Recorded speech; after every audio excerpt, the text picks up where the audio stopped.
வணக்கம். மக்கள் மேடை நிகழ்ச்சிக்கு உங்களை வரவேற்கிறோம். தமிழகத்தில் மழை வெள்ள பாதிப்பிற்கு இதுவரை 169 பேர் உயிரிழந்திருப்பதாக தமிழக அரசு அதன் செய்திக்குறிப்பில் தெரிவித்திருக்கிறது. தமிழக வெள்ள பாதிப்புகளிலிருந்து மீட்க மொத்தம் 8000 கோடி ரூபாய் தேவை என்று தமிழக முதலமைச்சர் ஜெயலலிதா பிரதமருக்கு கடிதம் எழுதியிருக்கிறார். மழை வெள்ள பாதிப்புகளால் உயிரிழப்புகள் இந்த அளவிற்கு அதிகரித்திருக்கிறது என்கிற அதிர்ச்சிகரமான செய்தி மழை வெள்ள பாதிப்புகளை தாண்டி ஆங்காங்கே ஒலித்துக் கொண்டிருக்கிறது. நேற்றைக்கு வேளச்சேரியில் மின்சாரம் தாக்கி கணவன் மனைவி இருவர் உயிரிழந்த சம்பவத்தின் அதிர்ச்சி சென்னை மாநகரம் முழுவதும் எதிரொலித்து வருகிறது. இப்படி ஒரு சூழலில் மழை வெள்ள பாதிப்புகள் ஒரே நாளில் ஒரு மாதத்தில் பெய்ய வேண்டிய மழை பெய்ததால் ஏற்பட்டது என அரசு கூறும் அதே வேளையில் இது போன்ற உயிரிழப்புகளை தவிர்த்திருக்க முடியாதா என்கிற கேள்வியும் எழாமல் இல்லை. இந்த உயிரிழப்புகளுக்கு யார் பொறுப்பு, எப்படி இனி வரக்கூடிய காலகட்டங்களில் இது போன்ற உயிரிழப்புகளை தவிர்க்கலாம் என்று நாம் இன்றைய மக்கள் மேடை அமர்வில் பேச இருக்கிறோம். நம்மோடு அனைத்து இந்திய அண்ணா திராவிட முன்னேற்ற கழகத்தைச் சேர்ந்த திருமிகு CR சரஸ்வதி, ஓய்வு பெற்ற IAS அதிகாரி திரு கல்யாண சுந்தரம், சட்ட பஞ்சாயத்து இயக்கத்தைச் சேர்ந்த திரு செந்தில் ஆறுமுகம் மற்றும் தேவை அமைப்பைச் சேர்ந்த திரு இளங்கோ ஆகியோர் விரைவில் நம்மோடு இணைய இருக்கிறார்கள். தொடர்ந்து பேசலாம். அதற்கு முன்பாக சென்னை வேளச்சேரியில் மின்சாரம் தாக்கி கணவன் மனைவி உயிரிழந்தது குறித்த ஒரு செய்தி தொகுப்பை பார்த்துவிட்டு விவாதத்தை தொடரலாம். சென்னை வேளச்சேரி அஷ்டலட்சுமி நகரில் வழக்கம் போல அன்றும் பருவமழை தனது வேகத்தை காட்டியதில் தண்ணீர் சூழ்ந்திருந்தது.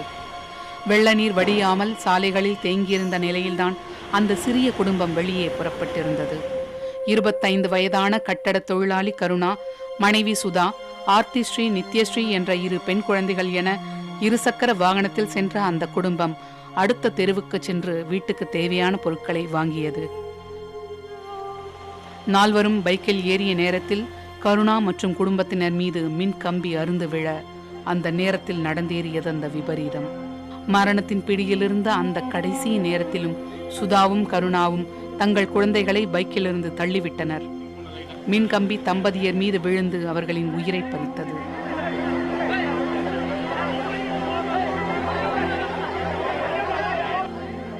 தாயும் தந்தையும் நிமிட நேரத்தில் உயிர் துறக்க சின்ன குழந்தைகள் இருவரும் கதறியதை அந்த பகுதி மக்கள் துயரத்துடன் கூறுகிறார்கள்.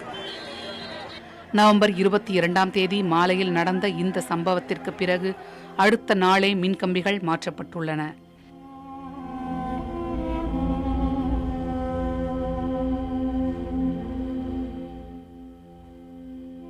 விபத்து தொடர்பாக வேளச்சேரி உதவி செயற்பொறியாளர் சக்திவேல், உதவி பொறியாளர் ரமேஷ், போர்மேன்கள் பாலையா, கோகுலகிருஷ்ணன் ஆகிய 4 பேரும் இடைநீக்கம் செய்யப்பட்டுள்ளனர். ஆனால் இந்த சம்பவம் எழுப்பும் கேள்விகளுக்கு யார் பதில் சொல்வது? மழைவிட்ட நேரத்தில் மகிழ்ச்சியுடன் புறப்பட்ட ஒரு குடும்பத்தில் இப்போது எஞ்சி நிற்பது ஏதுமறியா சிறு குழந்தைகள்தான். இவர்களின் நிலைக்கு யார் பொறுப்பேற்பது? அடிக்கடி அருந்து விழும் மின்கம்பியை மாற்ற கோரி மக்கள் போராடியும் மாற்றாத மின் வாரியமா? அப்படியே வந்து மாற்றினாலும் இற்றுப்போன பழைய கம்பிகளையே வைத்து மாற்றிச் சென்ற ஊழியர்களா? தாழ்வான பகுதிகளில் தேங்கி நிற்கும் தண்ணீரை அகற்றாமல் மின்சாரம் பாய்ந்த நிலையில் விட்டதற்கு யார் பொறுப்பு? விபத்திற்கு முந்தைய நாள் ஒரு நாய்க்கு மின்சாரம் தாக்கியதை அந்த பகுதி மக்கள் சொன்ன போதும் நடவடிக்கை எடுக்காததற்கு யார் பொறுப்பு? எத்தனை கேள்விகள் எழுப்பினாலும் 6 வயது ஆர்த்தி ஸ்ரீயும் 3 வயது நித்யஸ்ரீயும் பறிகொடுத்த தாய் தந்தையை யார் திருப்பிக் கொடுக்க முடியும்? அறியாத வயதில் அன்பிற்குரிய அம்மா அப்பாவை இழந்து நிற்கும் குழந்தைகளுக்கு அவர்களின் அன்பை கொடுக்கப் போவது யார்? தொடரும் அலட்சியங்கள் பறிக்கப் போகும் உயிர்கள் எத்தனை? மழை வெள்ளத்திற்கு யாரும் பொறுப்பேற்க முடியாது. ஆனால் இது போன்ற உயிரிழப்புகளுக்கு யாராவது பொறுப்பேற்றே ஆக வேண்டும். ஏனெனில் சென்ற உயிரை மீட்டெடுக்க முடியாது. இனி இது போன்ற உயிர்கள் இழக்காமல் இருப்பதற்கு தொடர்ந்து பேசலாம். சரஸ்வதி, உங்களிடமிருந்தே ஆரம்பிக்கிறேன். பணியிடை நீக்கம் செய்யப்பட்டிருக்கிறார்கள் அதிகாரிகள். ஆனா இது போன்ற சம்பவம் சென்னை வேளச்சேரியில் மட்டும் இல்ல, ஒரு 10 நாளைக்கு முன்னாடி தஞ்சாவூர்ல ஒரு சம்பவம் நடந்திருக்கிறது.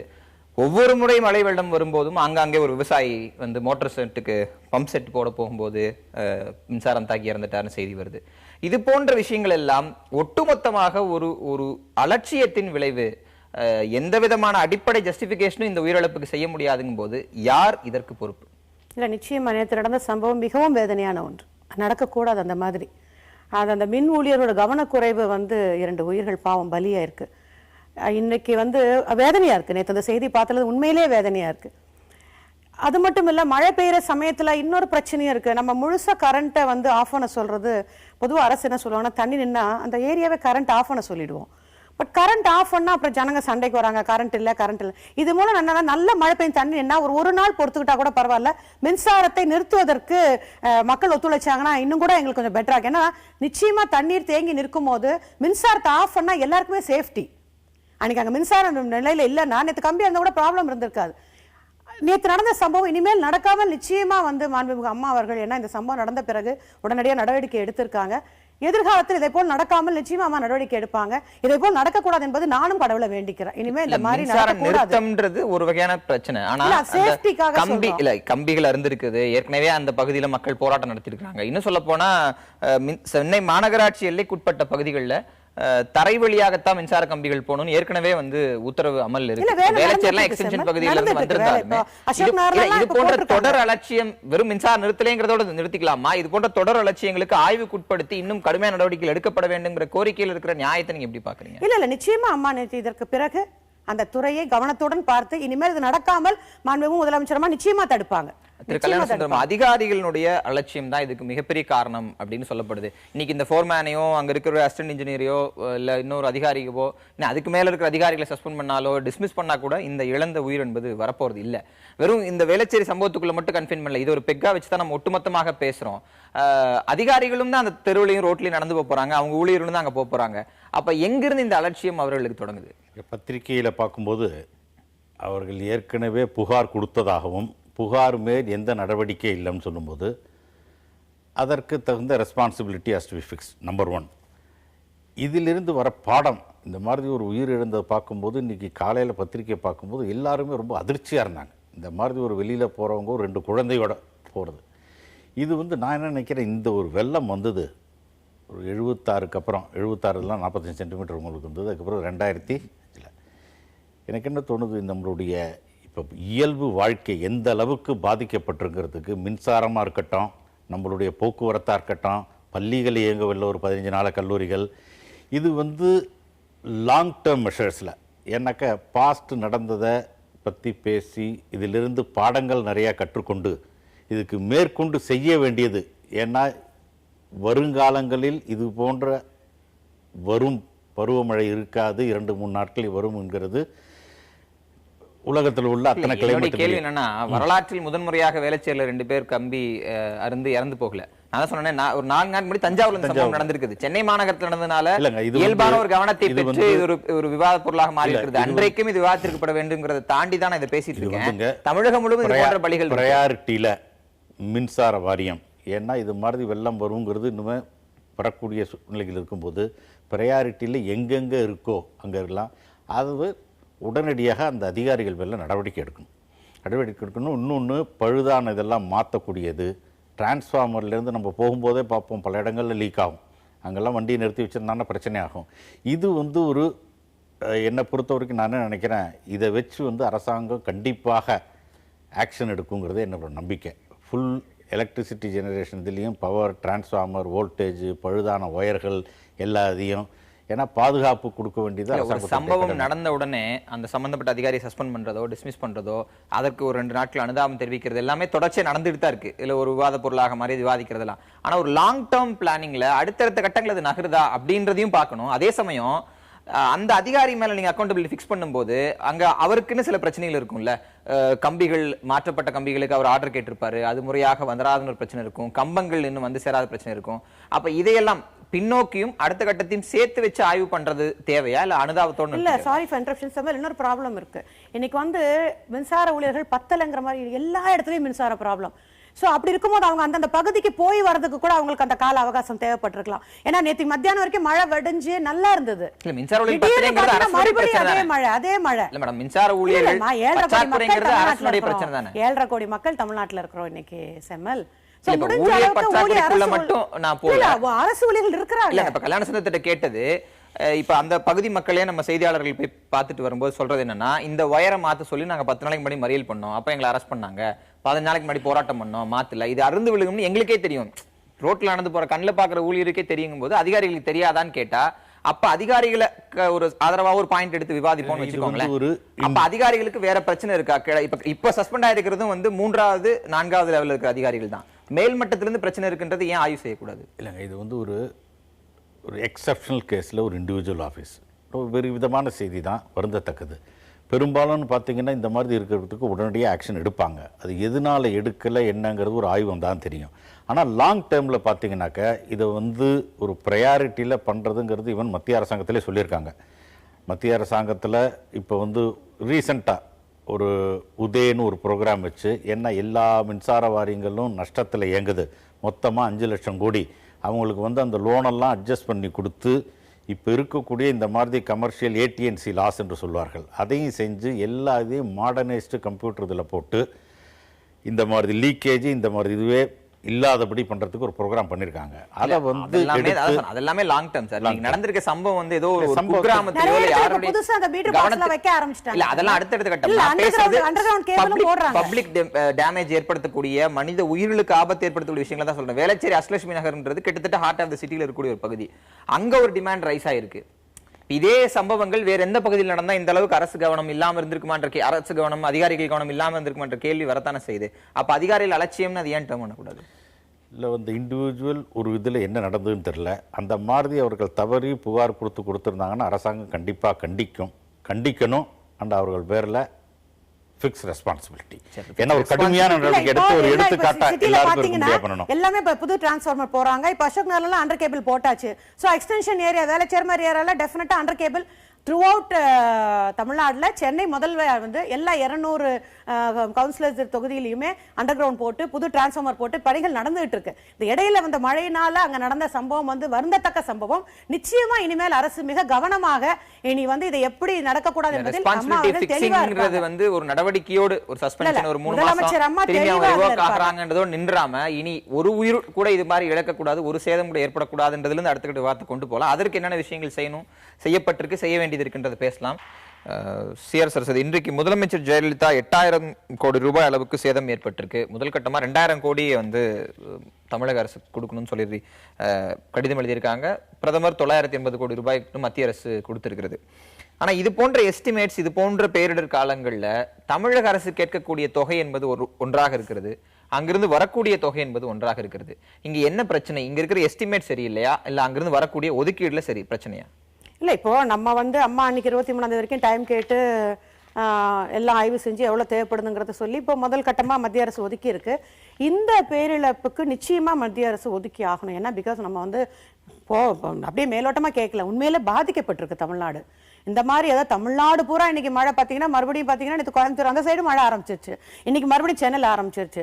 ஸோ முதல் கட்டமாக மத்திய அரசு ஒதுக்கி இருக்காங்க. இருந்தாலும் நிச்சயமா அம்மா கேட்டிருக்க அந்த தொகை வந்து கொடுத்து ஆகணும். ஏன்னா வேற வழி இல்லை. அப்போதான் தமிழ்நாடு மக்களுக்கு ரொம்ப பெரிய லாஸ் இன்னைக்கு தமிழ்நாட்டில். அதனால தான் அம்மா வலியுறுத்துவாங்க. முதல் கட்டமாக இப்போ ஒதுக்கி இருக்காங்க. அதுக்கு மத்திய அரசுக்கு உண்மையில நன்றி சொல்றோம். கேட்ட உடனே சம்திங் இஸ் பெட்டர் தன் நத்திங்கிற மாதிரி ஏதோ ஒரு தொகை இன்னைக்கு ஒதுக்கி இருக்காங்க. நிச்சயமா மாண்புமிகு முதலமைச்சர் அம்மா கேட்டதை பாரத பிரதமர் கருத்தில் கொண்டு ஒதுக்குவார் என்று நம்புறோம். குழு வந்ததுக்கு அப்புறம் அவங்க அதுக்குள்ள நிறைய விஷயங்கள் இருக்கு. அதுக்கு முன்பு என்னோட கேள்வி, நீங்க ஒரு ஐஏஎஸ் அதிகாரியா நாடு முழுவதும் பல இடங்களில் சர்வீஸ் பண்ணிருப்பீங்க. ஒரிசால 2011 வந்த அந்த புயலின் போது கிட்டத்தட்ட 11 லட்சம் மக்களை பாதுகாப்பான இடங்களுக்கு அந்த அரசு கொண்டு போய் சேர்த்திருந்தது. ஒட்டுமொத்தமாகவே புயல் தாக்கி அந்த நேரம் அதற்கு பிறகான நேரங்கள் இப்படியெல்லாம் கணக்கு போட்டு 34 பேர் மட்டும்தான் உயிரிழந்திருக்காங்க. ஆனா தமிழகத்தில் அவ்வளவு பெரிய புயலோ இதுவோ கிடையாது. பெரும் மழை, தொடர்ச்சியான மழை. அரசு சொல்லக்கூடிய 3 மாதத்தில் பெய்ய வேண்டியது 3 நாட்களில் பெய்திருக்கிறது. ஆனா 169 பேர் உயிரிழந்திருக்காங்க. இது அரசுடைய ஸ்டாட்டிஸ்டிக்ஸ். வெளியிருந்து வரக்கூடியது 200க்கும் மேற்பட்டதா இருக்குன்னு சொல்றாங்க. அப்ப எந்த இடத்துல இந்த மேனேஜ்மெண்ட் மெக்கானிசம், நிவாரணங்களை செய்யக்கூடிய அதிகார மையத்தினுடைய தோல்வின்னு சொல்றது? நீங்க பத்திரிகை குறிப்புப்படியே பாத்தீங்கன்னா, அரசாங்க குறிப்புப்படியும் பாத்தீங்கன்னாக்க இதுல உயிரிழப்பு வந்தது எல்லாரும் வேதனை, வருத்தம். இதில் முக்கியமாக நிறைய இடங்கள் இந்த மகாபலிபுரம், கடலூர் மாவட்டங்களில் சில இடங்கள்லாம் பார்த்தீங்கன்னா கட்டின அவர்களுடைய வீடுகளில் அவங்களுடைய வீடுகளில் இருந்த இதுவே மகாபலிபுரத்தில் அப்போ தான் கட்டிகிட்டு இருந்தாங்க. அதில் தான் முதல்ல இழப்பு ஏற்பட்டது 2 பேர் அங்கே ஒரு ஹோட்டலில். இதை தவிர பல இடங்களில் பார்த்தீங்கன்னா இந்த மின்சாரத்தில் தாக்கிய இது இறந்த சம்பவம் ஒரு வருந்தத்தக்கது. இதுக்கு வந்து ரெஸ்பான்சிபிலிட்டி இது பண்ணலாம். மீதி இடங்களில் பல இடங்களில் பார்த்தீங்கன்னாக்க அவங்களுடைய என்ன சொல்கிறான், அந்த ஃப்ளாட் பில்டர்ஸ் அசோசியேஷன் தற்காட்டிலே 4 அடிக்கு மேலேயே அஸ்திவாரம் இல்லைங்கிறான். இது இந்து பத்திரிகையிலையும் வந்திருக்கு, டைம்ஸ் ஆஃப் இந்தியாலையும் வந்திருக்கு. ஸோ இதில் வந்து அரசாங்கத்தோட இது வந்து ரெஸ்பான்சிபிலிட்டி ஃபிக்ஸ் பண்ணுறது கஷ்டம். இது வந்து இண்டிவிஜுவல் அப்படி 4 அடினா அங்க இருக்க லோக்கல் டவுன் பிளானிங் ஆபீசர்ட்ட அந்த பிளானுக்கு பர்மிஷன் வாங்கித்தானே அந்த கட்டடத்தை அவங்க கட்ட ஆரம்பிச்சிருப்பாங்க. அப்ப டவுன் பிளானிங் ஆபீசர் அதை தடுத்து நிறுத்தி இருந்திருக்கலாமே. சொல்லக்கூடியது உண்மை இல்லைன்னு நான் சொல்லலை. பட் நான் என்ன சொல்றேன்னா, பெரும்பாலான இடங்கள்ல உங்களுக்கு பிளான் அப்ரூவல் வாங்கிட்டு கட்டும்போது அசால்ட்டா இல்ல, கட்டுறவங்க நிறைய பேர் அதுக்கான இருக்காங்க. ஐசோலேட்டட் கேसेसக்குள்ள நான் போக விரும்பல. சரி, நம்ம அதை பிளான் அப்ரூவல்னு போனீங்கன்னு வச்சுங்க, இல்ல, நம்ம அப்ரூவல் கொடுத்தாங்க சார். அவங்க கட்டும்போது அப்ரூவல் வாங்கி வந்துட்டு அவங்க சொல்றாங்க சரி, பார்த்தா தனி- இல்ல, அதுல நான் வந்து நிறைய நான் கட்டினேன், பாக்குறேன், நிறைய கொடுத்து கட்டினேன் முடியும். சொல்லிட்டாங்க. 161 அந்த கட்டடங்களுடைய இவர் வந்து அசோசியேஷன் பர்சன் சொல்லியிருக்காரு. அது நானும் படிச்சேன், அந்த செய்தி நானும் படிச்சேன். கட்டட முறைகேடுகள், கட்டடம் கட்டுவதில் இருக்கக்கூடிய பிரச்சனைகள், சிமெண்ட் தரைகுறைபாடு வரைக்கும் பிரச்சனைகள் இருக்கு. அதை தாண்டி அப்படி ஒரு போர்ஷன் அந்த 129 ஒதுக்கிட்டா கூட பெரும்பாலான இடங்கள் வெள்ளம் வரக்கூடிய பகுதிகளில் இருந்த மக்கள் கூரைகள் அடித்து செல்லப்பட்டிருக்கு. இன்னும் சொல்லப்போனா இங்க இருக்கக்கூடிய அடையாறுல அடித்து செல்லப்பட்ட ஒரு நபர் இன்றைக்கு வரைக்கும் எங்க இருக்காருன்னு கூட நம்மளால கண்டுபிடிக்க முடியல. அப்ப முன்னெச்சரிக்கையிலும் பிரச்சனை, மீட்பு பணியிலும் பிரச்சனைனா சாரி சார் ஒரே நிமிஷம் நான் முடிச்சிடறேன். முதலமைச்சரோட அறிக்கையில் அவங்க இன்னைக்கு என்ன சொல்லியிருக்காங்கன்னா, நான் அதிகாரிகளுக்கு உத்தரவிட்டிருக்கிறேன், அனைத்து நடவடிக்கைகளும் எடுக்க சொல்லி உத்தரவிட்டிருக்கேன். இன்னும் மழை தொடரும் எங்களுக்கு வானிலை எச்சரிக்கை இருக்கு. 20 நாள் தான் கடந்திருக்கு இந்த மான்சூன் தொடங்கி அப்படின்னு அவங்க சொல்லியிருக்காங்க. அப்ப அரசு இப்படி ஒரு விளக்கத்தை கொடுக்குது. அப்ப அங்க இருக்கக்கூடிய அதிகாரிகள், அங்க இருக்கக்கூடிய ஐஏஎஸ் ஆபீசர்கள், ஒரிசால சக்சஸ்ஃபுல்லா பண்ண முடிஞ்ச ஐஏஎஸ் ஆபீசர்ஸ் தமிழ்நாட்டுல கிடையாதா? இல்லைங்க, தமிழ்நாட்டில் most efficient administration, to be frank. Neutral service நான் சொல்கிறேன், அவங்க எந்த கட்சியை சார்ந்ததும் கிடையாது. நம்மளுடைய இயல்பாகவே இங்கே இருக்கக்கூடிய மக்கள் இதுக்கு நம்மளுடைய கான்ஷியஸ்னஸ், சர்வீஸ் ஆட்டிடியூடு, இது பல ஏரியாக்களில் உலகமே பாராட்டுற அளவுக்கு. இதில் முக்கியமாக பார்த்தீங்கன்னா உங்களுக்கு வந்து இந்த மாதிரி ஒரு மழை பர்டிகுலர்லி 76 அதுக்கப்புறம் எதிர்பார்க்கல. அதுக்கப்புறம் நம்மளுடைய ஜனத்தொகை இன்க்ரீஸ் ஆச்சு, நம்மளுடைய சாஃப்ட்வேர் கம்பெனிகள் வந்தது. சிலதெல்லாம் வந்து ஆக்ஷன் நம்ம வந்து ஃப்யூச்சரில் எடுக்க வேண்டியதுக்கு இது வந்து ஒரு எடுத்துக்காட்டாக, இது வந்து பாடம்னா சரியான பாடம் இல்லை, 15 பாடம், ஒரு நாள் 2 நாள் பாடம் இல்லை. ஏன்னா பல தொழிற்சாலைகள் இயங்கலை, பள்ளிகள் கல்லூரிகள் 15 நாளாக மூடப்பட்டிருக்கு, இயல்பு வாழ்க்கையே கிடையாது. எங்கேயாவது ஒரு இடத்துலேருந்து துரிதமாக ஒரு இடத்துக்கு போனால் 2 மணி நேரம் நிற்கணும் அப்படிங்க இருக்கும்போது, இது வந்து கண்டிப்பாக அரசு என்னென்னலாம் செய்ய முடியுமோ ஒரு 15 ஐஏஎஸ் அதிகாரிகள் போட்டு, அமைச்சர்களை போட்டு, உடனடியாக தங்க வைக்கிறதுக்கு இடத்த போட்டு, கடலூர் மாவட்டங்களில் மின்கம்பங்கள்லாம் உடனடியாக மாற்றி என்னென்ன போர்க்கால நடவடிக்கையில் பண்ணுமோ பண்ணாங்க. பண்ணினாலும் உங்களுக்கு என்னன்னா இந்த மாதிரி மழை வரும்போது ஏரியால மக்களை பாதுகாப்பான இடங்களுக்கு, இப்ப அரசுடைய செய்திக்குறிப்பில் 4 லட்சம் மக்களை பாதுகாப்பான இடங்களுக்கு நாங்க கொண்டு போய் சேர்த்திருக்கோம், அவங்களுக்கான நிவாரண உதவிகள் செஞ்சிருக்கோம்னு அவங்க சொல்றாங்க. என்னுடைய கேள்வி, அந்த 4 லட்சம் என்பது போதுமானதுதானா? அந்த மெஷர் போதுமானதுதானா? அதற்கு போதுமான உந்துதலை அதிகார மட்டம் அரசுக்கு கன்வே பண்ணியிருக்காங்களா அப்படிங்கறத என்னுடைய கேள்வி. அப்படி கன்வே பண்ணியிருந்தா அரசு நடவடிக்கை எடுக்காம இருக்க போறது இல்ல. இது ஒரு தேர்தல் ஆண்டா இருக்கும்போது அரசு துரிதமாக செயல்படுறது இயல்பான ஒரு விஷயமா இருக்கு. நான் கட்சிகளுக்கு அப்பாற்பட்டு பேசுறேன். அப்ப அதிகார மட்டத்தினுடைய தேவை இன்னும் ஜாஸ்தியா, இன்னும் இன்வால்வ்டா இல்ல, ஒரு கம்யூனிட்டி இன்வால்வ்மெண்ட் இல்லைன்னு எடுத்துக்கலாம். 24 மணி நேரம் அவங்க அந்த மாவட்டத்தில் இது பண்ணிட்டு தான் இருக்காங்க. இது வந்து எல்லா நடுநிலை நாளிதழ்கள் எல்லாருமே சொல்லுது. இது உங்களுக்கு என்ன, இந்த மாதிரி வந்து நம்ம எதிர்பார்க்கல. ஒரே நாளில் 25 சென்டிமீட்டர் பெய்யும் நவம்பர் 15ங்கிறது யாராலையும் அவங்க கிளைமேட் இதிலேருந்து அவங்களால சொல்ல முடியல. அப்படி இருந்தும் அதை எதிர்கொண்டு பண்ணதை பல பேர் வந்து பாராட்டியும் எழுதியிருக்காங்க. இல்ல செம்மல், சாரி சார். அதாவது இந்த சார் சொல்வதை போல இப்ப வானிலை அறிக்கை, நீங்க பீகார் சொல்றீங்க, எப்பவுமே வானிலை அறிக்கை வந்து நமக்கு சொல்லும் தமிழ்நாட்டுல புயல் வரும் மழை வரும் போது எல்லாருமே வந்து ரமணன் சார் சொன்னோன்னு சிரிப்பாங்க. எப்பவுமே புயல் பாத்தீங்கன்னா ஒண்ணு ஆந்திரா வைசாக் போகும், இல்ல பீகார், அது அந்த சைடு தான் போயிட்டே இருக்கும். இந்த மழை வந்து யாருமே எதிர்பார்க்கல. ஈவன் ரமணன் சார் கூட சொன்னார், மழை பெய்யும்னு சொல்லுவோம், இவ்வளவு பெய்யுங்கிறத எங்களால கணிச்சு பலமான மழை இருக்குன்னு சொன்னார். ஒண்ணு. ரெண்டாவது, மக்கள் கிட்ட ஒண்ணுமே இல்லைங்க, நம்ம கோட்டுப்புறத்துல தண்ணி வந்துருச்சு, நாங்க போய் அரசு சார்பில் வெக்கேட் பண்ணுங்கன்றோம். இப்ப 2வது 3வது மண்டலக்கங்க சொல்றாங்க கீழே தானே தண்ணி இருக்கு, நாங்க இங்கே இருக்கோம். கடைசியில போலீஸை வச்சுதான் மக்களை வந்து நாங்க அன்னைக்கு கொண்டு வந்தது வெளியில. கடலூர்ல என்ன ஆச்சுன்னா, தீபாவளிக்கு முன்னாடி மழை வரும்னு சொல்லி போய் சொன்ன போது பொதுவா மக்கள் என்ன சொல்லுவாங்க, மழை வரட்டுங்க, அதுக்காக எப்பவே நாங்க எங்க வீட்டை காலி பண்ணோம். ஏன்னா இந்த மழையை அவங்களும் எதிர்பார்க்கல. இப்படி வழக்கம் போல மழை தானே வரும் அப்படின்னு ஒண்ணு. 2வது, இந்த மரணத்தை பத்தி இன்னொரு விஷயம் சொல்லணும். ஒரு தகப்பன் தன்னோட 2 பையனை கூட்டிட்டு போய் தண்ணியில போயிட்டு, நல்லா ஆத்துல தண்ணி போயிட்டு இருக்கும் வேடிக்கை பாக்குறேன்னு சொல்லிட்டு அதுல நீந்த போய் அந்த மாதிரி பல பேர் இன்னைக்கு வந்து பாதிக்கப்பட்டிருக்காங்க. நான் இந்த ஊடகம் மூலமா அவங்களை கேட்டுக்கிறேன், எப்பவுமே இயற்கையோட நம்ம விளையாடவே கூடாது. ஒரு பொண்ணு மாட்டை கழுவுறேன்னு சொல்லிட்டு ஃபோர்ஸா தண்ணி வரும்போதே பாவம், அந்த சின்ன பொண்ணு 14 வயசு பொண்ணு மாட்டை குளிப்பாட்டுறேன்னு தண்ணிக்குள்ள போய் அந்த பொண்ணு அடிச்சிட்டு போயிருக்கு. கால் கழுவுறேன்னு சொல்லிட்டு தான் இப்போ ஒரு பையன் அன்னைக்கு இறங்கி கை கால் கழுவுறேன் போது, பிகாஸ் வாட்டர் ஃபோர்ஸ் என்பது மனிதனால ஒண்ணுமே, என்ன நீச்சல் தெரிஞ்சவங்க கூட அந்த ஃபோர்ஸ்ல ஒண்ணுமே பண்ண முடியாது.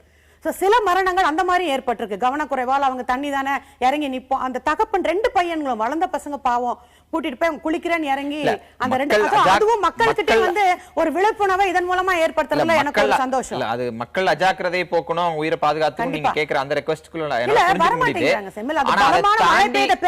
தாண்டி தடுத்திருக்க வேண்டியதுன்றது ஒரு ஏரியாவும் இருக்கு. அதை பத்தி பேசலாம். இப்போ அவங்க சொல்றாங்க மழை எதிர்பார்க்கப்பட்டதாக இல்ல அப்படின்னு. ஆனா 12th 5-year பிளான் இருக்கக்கூடிய அந்த இயற்கை சம்பந்தப்பட்ட இயற்கை இடர்பாடுகள் சம்பந்தப்பட்ட நோட்டை நான் படிச்சேன்.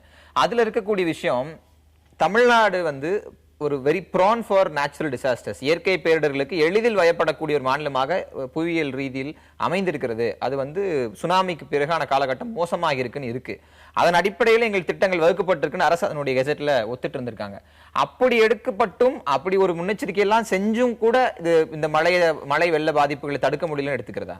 இல்லைங்க, இப்போ நீங்கள் சொல்லுவது போல் ஒரு 1058 கிலோமீட்டர் நம்மளுடைய கோஸ்டல் ஏரியா இருக்குது.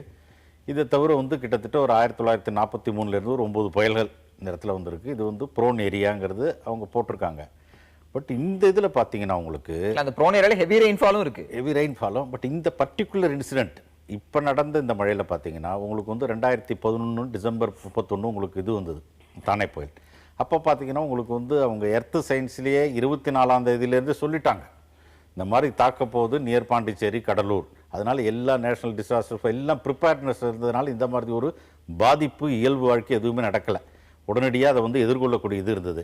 இப்போ நடக்கக்கூடிய இதில் என்னாச்சுன்னா உங்களுக்கு வந்து இது வந்து யாரும் எதிர்பார்க்கல இந்த அளவுக்கு வந்து ஒரே இடத்துல பெய்யுங்கிறது. முக்கியமாக நம்மளுடைய தமிழ்நாடு வரைக்கும் பார்த்தீங்கன்னா நான் நினைக்கிறது அரசாங்கத்தில் என்ன நினச்சிருப்பாங்கன்னா அவங்களோட ப்ரையாரிட்டியில் நான் நினைக்கிறது என்னன்னாக்கா, நமக்கு எப்போவுமே தண்ணி கஷ்டங்கிறது தான் தண்ணி கஷ்டம். இந்த மாதிரி வந்து தண்ணி கொட்டுங்கிறத யாரும் எதிர்க்காததுனால இவ்வளோ ஒரு ஈஸியாக எதிர்கொள்ளக்கூடியது ஒரே இடத்துல நடக்கும் இந்த மாதிரிங்கிறத பண்ணலை. இது ஒரு பாடமாக இருந்து அரசாங்கம் வலிமையாக செய்யுங்கிறது என்னோட நம்பிக்கை. பர்டிகுலர்லி இப்போ வடிந்தாக்க இன்னும் வரக்கூடிய நிறைய நோய்களுக்கு ஆபத்து இருக்கு, அதுக்கும் அரசாங்கம் செய்யுங்க. வடிந்தான்ற கேள்விக்குள்ளேயே போக முடியாத அளவுக்கு மழை பெஞ்சிட்டு இருக்கு. இன்னைக்கும் மறுபடியும் மழை தீவிரமாகி இருக்கு. அப்படி ஒரு சூழல் நம்ம அடுத்த கட்டத்தை போகலாம். நான் இப்போ இந்த நிவாரண விஷயங்கள் பற்றியும் ஒரு ரிட்டையர் பியூரோக்ராட் கண்டிப்பாக உங்கள்கிட்ட கேட்கணும்னு நினைக்கிறேன். இப்போ இந்த ஒரு எஸ்டிமேட், இப்போ தானே புயலுக்கு தமிழக அரசு ஒரு எஸ்டிமேட்டை கொடுத்துருந்தாங்க.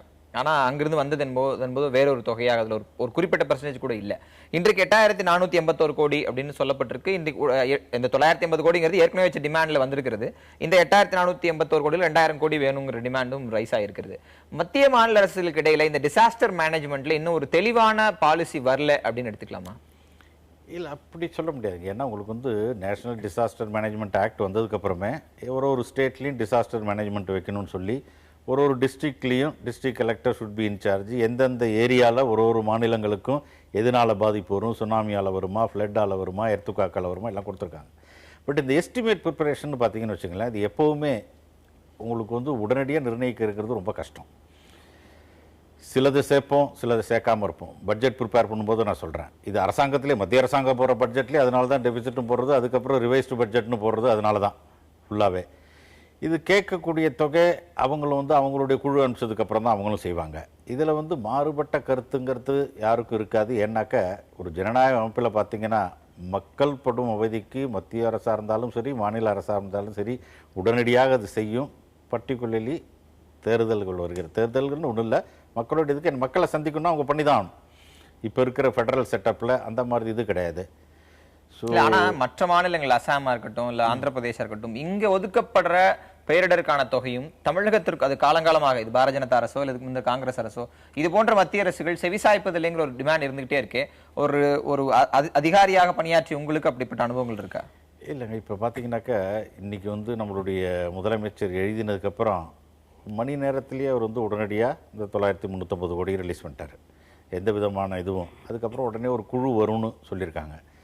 அதனால இந்த மாதிரி ஒரு இயற்கை சம்பவங்களுக்கு குழு வருதுங்கிறது கடமை தான். அதுல வந்து செய்து விட்டார்கள் பாராட்டுறதுக்கு என்ன விஷயம் இருக்குன்னு எனக்கு தெரியல. ஏன்னா இது போன்ற ஒரு குழுவை விரைவாக அனுப்பியிருக்க வேண்டும், தாமதமாக அனுப்பியிருக்காங்கன்ற ஒரு டிமாண்ட் இருக்கு. சரஸ்வதி, இது போன்ற விஷயங்கள்ல அது கட்சிகள் கடந்து மத்திய அரசு முறையாக ஒதுக்குகிறது அப்படின்னு நீங்க ஏத்துப்பீங்களா?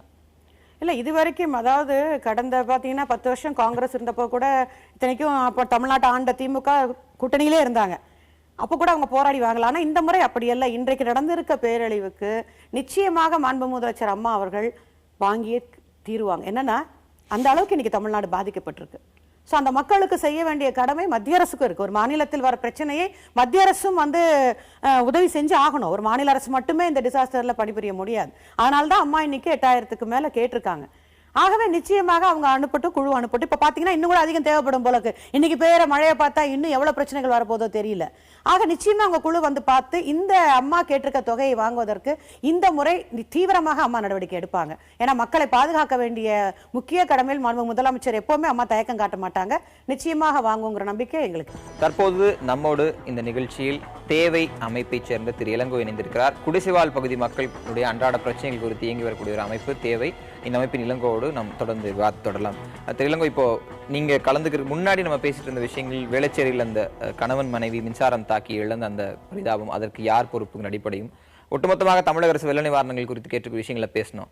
இதுல அதிகமாக பாதிக்கப்பட்டது ஒரு மழை அப்படின்னாலே உடனடி பாதிப்பு என்பது குடிசைவாழ் பகுதி மக்களுடைய பிரச்சனையாகத்தான் இருக்கிறது. அவருடைய அன்றாட வாழ்க்கை முற்றிலுமாக முடங்கியிருக்கு. இந்த 15 நாளா சென்னையில் இருக்கக்கூடிய ஸ்லம் பகுதி மக்கள், குடிசைவாழ் பகுதி மக்கள் முற்றிலுமாக வாழ்வை தொலைத்திருக்கிறார்கள். அங்கு இருக்கக்கூடிய அந்த களச்சூழல் என்ன, அங்கிருந்து வரக்கூடிய நபராக அந்த களச்சூழலை பதிவு செய்யுங்க. என்ன பிரச்சனை? அதாவது குடிசை பகுதிகள் முடங்கி கிடக்கின்றன. குறிப்பாக சென்னையிலே வட சென்னை வந்து இன்றைக்கு வந்து ஒரு மோசமான நிலையில் இருக்கிறது. ஒரு 10 தினங்களுக்கு முன்னாலே பெய்த மழையின் போது கூட வீட்டில் தண்ணி புகுந்து விட்டது. குடிசை பகுதியில் குடிசை மாற்று வாரிய குடியிருப்புகள் எல்லாம் வீட்டிலே தண்ணீர் புகுந்து விட்டது.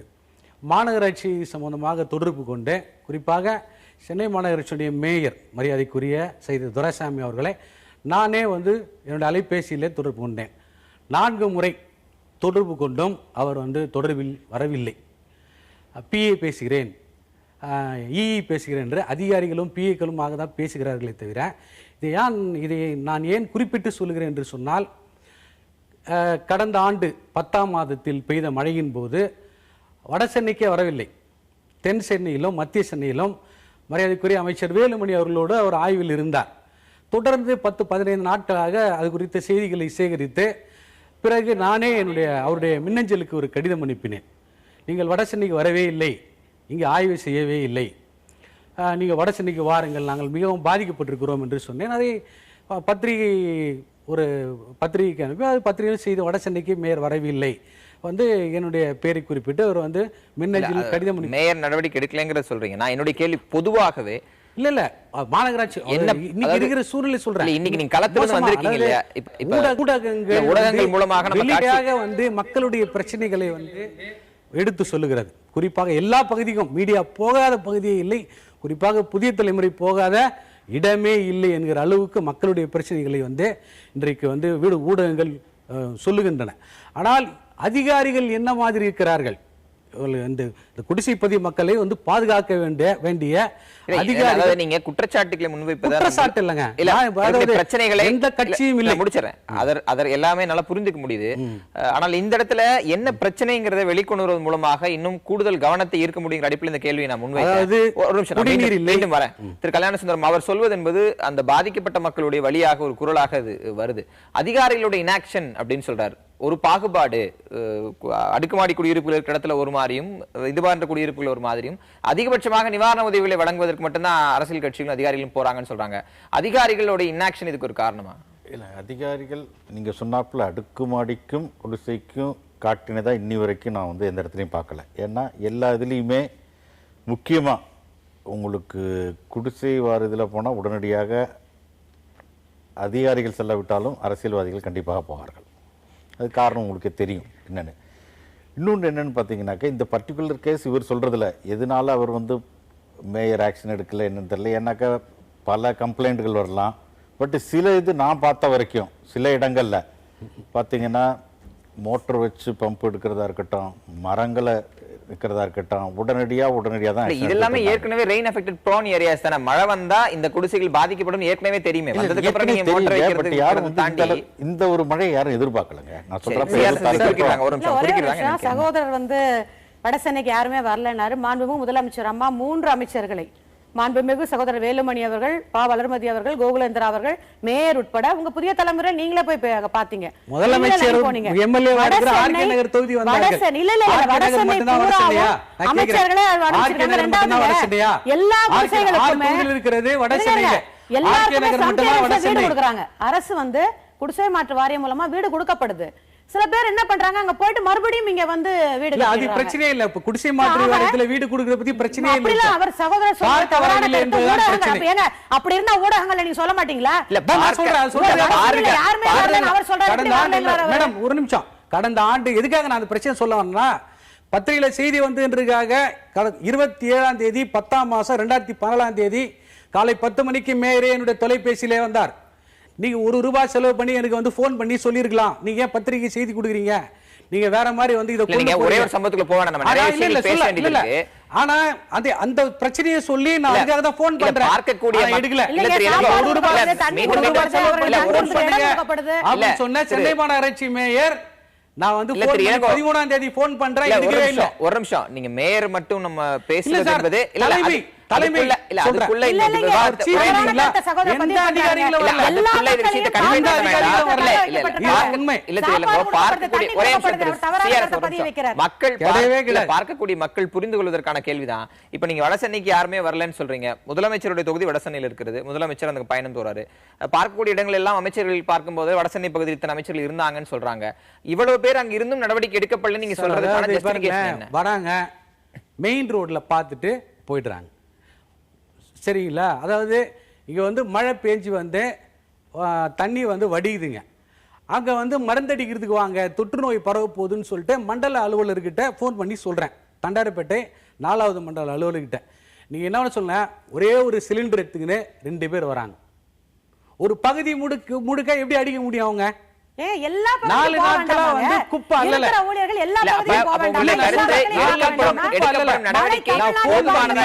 சொன்னா எடுக்கப்படும் நடவடிக்கை போதுமானது இல்லைங்க. நடவடிக்கை எடுக்கப்படவே இல்லைன்றீங்க சார். போதுமான அளவுல எல்லாம் நடவடிக்கை இல்ல சார். வட சென்னையை பொறுத்த வரைக்கும் ஆர்கே நகர் மட்டும் தான் சார் அவங்க டார்கெட். ஆர்கே நகர் மட்டும் தான் அவங்க டார்கெட்.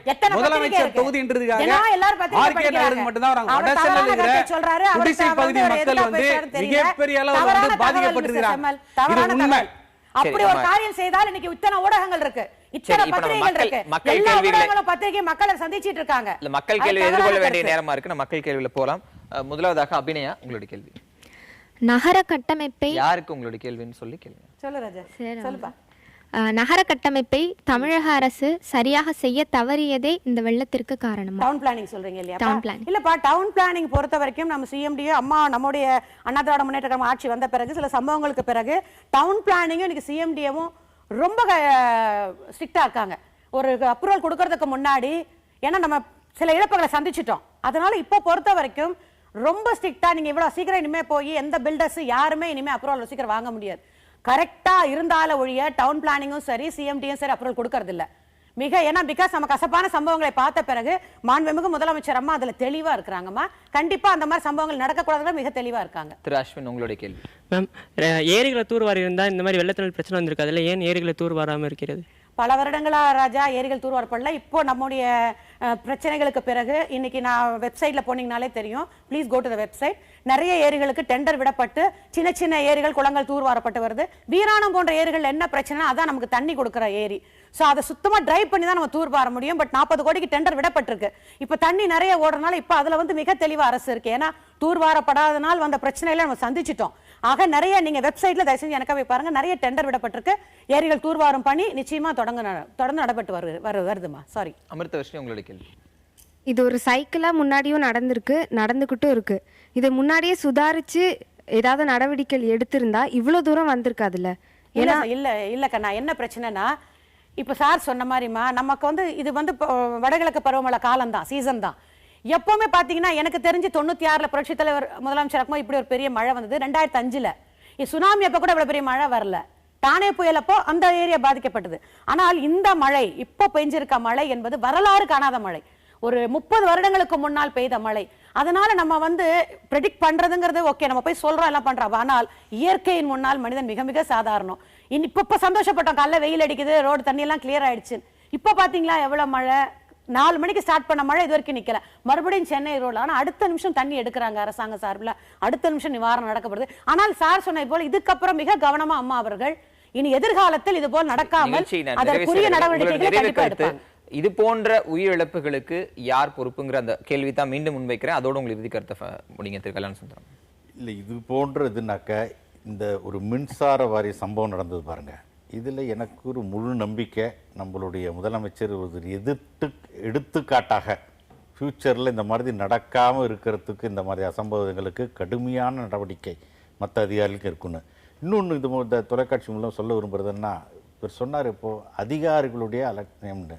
நான் பல அதிகாரிகளை பல இதில் பார்த்தேன். ஏன்னா நிறைய பேர் இரவு பகல் பாராமல் தீபாவளி இருந்தும் அவர்கள் சர்வீஸ் ஆட்டிடியூடாக பண்ணிகிட்ருக்காங்க. அதையும் ஒரு பாராட்டுறது. ஏன்னா நம்மளுடைய மக்கள் தொகை வாகனம் இது பார்த்திங்கன்னா இந்த மாதிரி ஒரு பாதிப்பு வந்ததில் என்னென்ன பண்ணணுமோ அரசாங்கம் பண்றாங்க. நடவடிக்கை எடுத்த அதிகாரிகளை பாராட்ட யாரும் மறுக்கல. நடவடிக்கை எடுக்காத அதிகாரிகளை சுட்டி காட்ட வேண்டிய நிகழ்ச்சி நிறைவு செய்யறதுனால குடிசை பகுதி மக்களுடைய பாதிப்பு என்னவாக இருக்கிறது, உங்களுக்கு தேவை என்னவாக இருக்கு, நம்ம சுருக்கமா முடியுங்க. அதாவது குடிநீர் இல்லை, உணவு இல்லை, அடிப்படை வீடுகள் எல்லாம் தண்ணீர் தேங்கி இருக்கின்றன. மழைக்கால நோய்கள் டெங்கு போன்ற காய்ச்சல் வருவதற்கு அதிகமான வாய்ப்பு இருக்கிறது குடிசை பகுதிகளில். காலரா போன்ற நோய்கள் வருவதற்கு அதை உடனடியாக சீர் செய்வதற்கு போர்க்கால அடிப்படையில் இது இப்போது ஐயா சொல்வது போல கண்கெட்ட பிறகு எதுக்கு சூரிய நமஸ்காரம் பண்ணணும், முன்கூட்டியே அதை செய்திருக்க வேண்டிய வாய்ப்புகள் இருக்கிறது. ஆனால் அதையெல்லாம் தவறவிட்டு இன்றைக்கு அரசாங்கம் இன்றைக்கு இரவு பகல் பாராமல் வேலை செய்ய வேண்டிய அவசியமே இல்லை. குடிசை பகுதி மக்களுக்கு அடிப்படை வசதிகள் அனைத்தும் இழந்திருக்கிறார்கள். வெறும் கையோடு நிற்பது போன்ற ஒரு சூழ்நிலையில் அந்த மக்கள் இருந்து கொண்டிருக்கிறார்கள். அவர்களுக்கு தேவையான அனைத்து வசதிகளையும் உண்மையிலே முதலமைச்சர் அவர்களுக்கு இந்த மக்களின் மீது, குறிப்பாக அவர் எம்எல்ஏவாக இருக்கிற வடசென்னை பகுதியிலே இருக்கிற மக்கள் மீது உண்மையிலே அவருக்கு அன்பு இருந்தால் நிச்சயம் வடசென்னைக்கு எப்படி கடலூருக்கு அவர் ஒரு இது கேட்கிறார், அதே போல ஒரு மிகப்பெரிய பாதிப்பு வடசென்னையில் இருக்கிறது. வடசென்னையும் அவர் கை தூக்கி விட வேண்டும் என்பது என்னுடைய கோரிக்கை. சரி, அதோட நம்ம இந்த விவாதத்தை நிறைவு செய்யலாம். மீண்டும் ஒரு மக்கள் மேடை நிகழ்ச்சியில் சந்திக்கலாம்.